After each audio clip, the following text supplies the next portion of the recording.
Ravi de vous retrouver pour ce nouveau numéro du Dessous des cartes. On démarre cette émission le 29 mai 2013 dans le sud de la France, à Montpellier.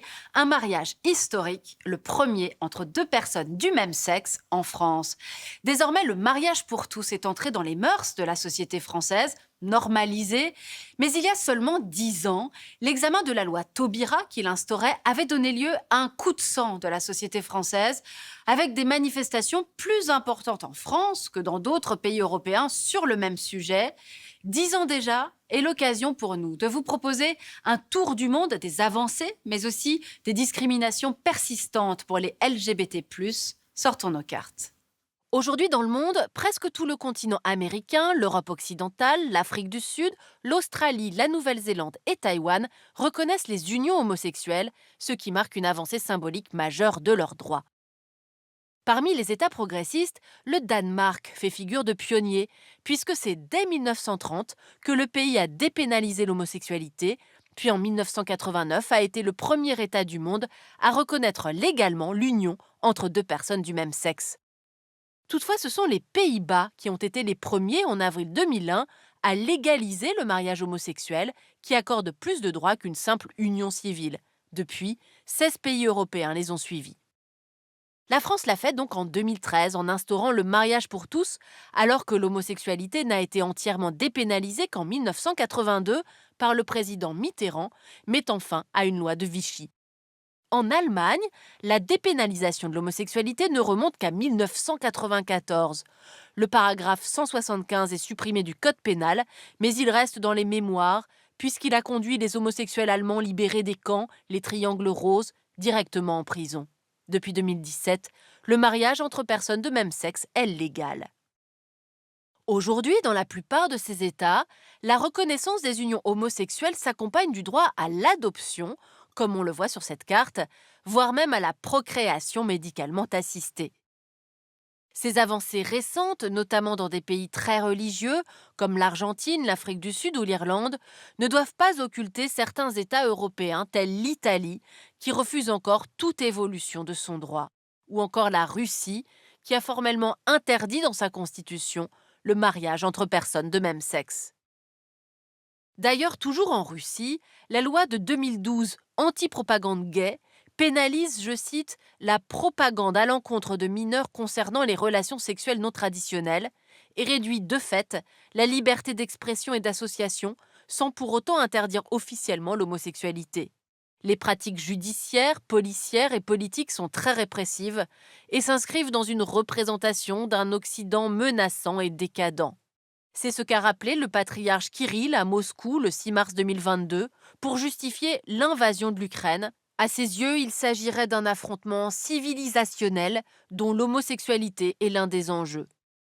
Comme la Russie, ils sont 43, ces pays qui ne criminalisent pas officiellement l'homosexualité, mais ne font rien pour lutter contre les discriminations, voire même l'entourent d'un arsenal judiciaire pour l'interdire de facto. C'est le cas en Chine où depuis 2019, on assiste à une régulation des contenus en ligne promouvant, je cite, des attitudes malsaines et non conventionnelles envers l'amour et le mariage. Sans viser explicitement la communauté LGBT+, cette loi les prive de visibilité et les marginalise. Elle a été renforcée en 2021, entraînant la suppression de milliers de comptes sur les réseaux sociaux Weibo et WeChat, rares espaces de liberté pour la communauté LGBT+ chinoise. En 2020, il existe toujours 69 États dans le monde qui continuent d'interdire l'homosexualité par la loi, mais on va le voir, les législations y sont variables. Les peines encourues vont de simples amendes en passant par des thérapies forcées, des coups de fouet jusqu'à des peines de prison. Jusqu'à 8 ans de prison, par exemple, dans 30 pays tels que le Maroc ou l'Algérie, Singapour ou la Papouasie-Nouvelle-Guinée. De 10 ans à la prison à vie dans 27 pays tels la Malaisie, la Birmanie, la Tanzanie ou le Kenya. Dans certaines sociétés asiatiques et africaines, l'homosexualité est perçue comme une pratique occidentale contagieuse que les Blancs tentent d'imposer par la diffusion de leur mode de vie décadent. Elle participerait d'une offensive néocolonialiste. Dans 11 pays, c'est la peine de mort pour les homosexuels, soit prévues par la loi, comme en Iran, Brunei, Arabie Saoudite, Mauritanie, Yémen et 12 États fédérés du Nigeria, ou sans que cela ne soit mentionné dans la loi, comme en Afghanistan, Émirats arabes unis, Qatar, Pakistan, Somalie. Des pays musulmans qui, comme les trois religions monothéistes, rejettent dans leur doctrine les relations non reproductives et condamnent l'acte de sodomie. Même si on peut observer de timides avancées pour l'intégration des personnes LGBT+, dans certains lieux de culte. Alors voyons maintenant la situation des personnes trans et de genres divers. Elle se caractérise par des discriminations et de la répression. 13 États dans le monde, en majorité pour des raisons religieuses, continuent de criminaliser explicitement les personnes trans ou alors ont recours à des lois ou réglementations en lien avec l'interdiction du travestissement qui cible en fait ouvertement les personnes trans. Comme pour l'homosexualité, de nombreux États utilisent d'autres motifs tels les nuisances publiques, l'indécence, la moralité ou même la flânerie pour les incriminer. Mais malgré tout, il y a des évolutions positives. 90 États du monde autorisent la reconnaissance juridique du genre, mais seulement 25 États, dont la France et l'Allemagne, sans contrepartie, comme par exemple des obligations d'intervention chirurgicale ou hormonale. Ainsi, le Bangladesh reconnaît un troisième genre pour les hijras, nom communément donné à la communauté ancestrale transgenre. Au niveau international, la nouvelle classification des maladies en vigueur le 1er janvier 2022 marque un tournant puisqu'elle établit qu'être une personne trans ne signifie pas souffrir d'un trouble mental. On l'aura compris, malgré la situation très difficile pour des millions de personnes LGBT+ dans le monde, il existe aussi de réelles avancées sur la protection et sur le développement de leurs droits. Toutefois, même quand ces avancées ont eu lieu, elles ne sont jamais vraiment totalement acquises, et c'est ce qu'on va voir maintenant. Bien que globalement la criminalisation de l'homosexualité tente à disparaître en Occident, certains gouvernements conservateurs continuent de discriminer les minorités sexuelles, notamment en Europe de l'Est. C'est le cas de la Pologne. Dans ce pays, depuis 2019, dans l'Est et le Sud-Est très catholiques, plus d'une centaine de territoires se sont autoproclamés zones libres d'idéologie LGBT.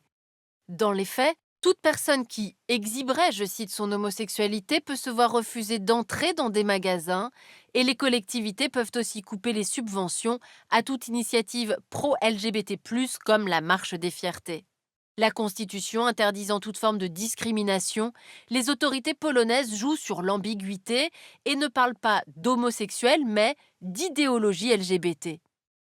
Toutefois, le 14 juillet 2020, les magistrats ont condamné la commune d'Istebna, dans le sud-ouest polonais, à supprimer sa zone sans LGBT. Cette décision pourrait faire jurisprudence. En attendant, cette politique discriminatoire a aussi été dénoncée par l'Union européenne, qui, en rétorsion, a coupé les subventions de certaines de ces zones à l'été 2020. D'une façon plus générale, depuis le 1er janvier 2021, l'Union européenne ne finance plus de programmes ou d'actions contraires à ses valeurs. Et en mars 2021, le Parlement européen a voté une résolution pour proclamer l'Union européenne zone de liberté pour les personnes LGBT+. Alors allons voir maintenant la situation en Hongrie. Le 15 juin 2021, le Parlement a voté un texte qui interdit, je cite, la représentation des personnes homosexuelles dans le matériel éducatif, à la télévision, aux heures de grande écoute et dans les films et séries destinés à la jeunesse. L'identité de genre, le changement de sexe et l'homosexualité sont mis sur le même plan que la pornographie. Le Premier ministre Viktor Orban a demandé le soutien des électeurs sur cette loi discriminatoire après le lancement contre Budapest d'une procédure d'infraction par la Commission européenne. Sans grand succès, puisque le référendum d'avril 2022 à ce propos n'a pas été validé, moins de 50% de l'électorat s'étant prononcé. Comme en Russie ou en Hongrie, la poussée conservatrice aux États-Unis sous l'ère Trump et depuis conduit à contourner la législation et notamment la décision fédérale de 2015 qui rend le mariage pour tous légal sur tout le territoire. Certains États imposent des législations locales au nom de la défense de la liberté religieuse. Ainsi, 4 États, Louisiane, Mississippi, Oklahoma, Texas, interdisent l'enseignement sur les questions LGBT+, dans les écoles publiques. En Floride, une loi similaire a été signée le 28 mars 2022 par Ron DeSantis, gouverneur républicain ultra-conservateur.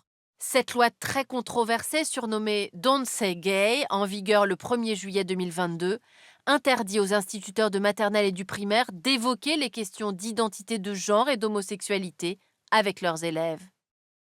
Dans tout le pays, les conservateurs déposent de plus en plus de projets de loi homophobes et transphobes, passant de 41 textes pour l'année 2018 à 238 en seulement un trimestre en 2022. Être LGBT+, continue donc de ne pas aller de soi dans le monde des années 2020 et notamment sur le continent asiatique, où seul le Parlement taïwanais a voté à ce jour la légalisation du mariage pour les personnes de même sexe. C'était le 17 mai 2019. Une petite île qui montre la voie, avait titré alors un journal, une exception minuscule sur un continent gigantesque où, on l'aura compris, il reste compliqué de ne pas être hétérosexuel. Pour aller plus loin, cette série de podcasts de France Culture intitulée Droit LGBT+, de l'intime au politique, produite par Florian Delorme. Ainsi s'achève ce nouveau numéro du Dessous des cartes. Rendez-vous bien sûr la semaine prochaine, même endroit, même heure. Et d'ici là, n'oubliez pas notre site internet arte.tv. À bientôt.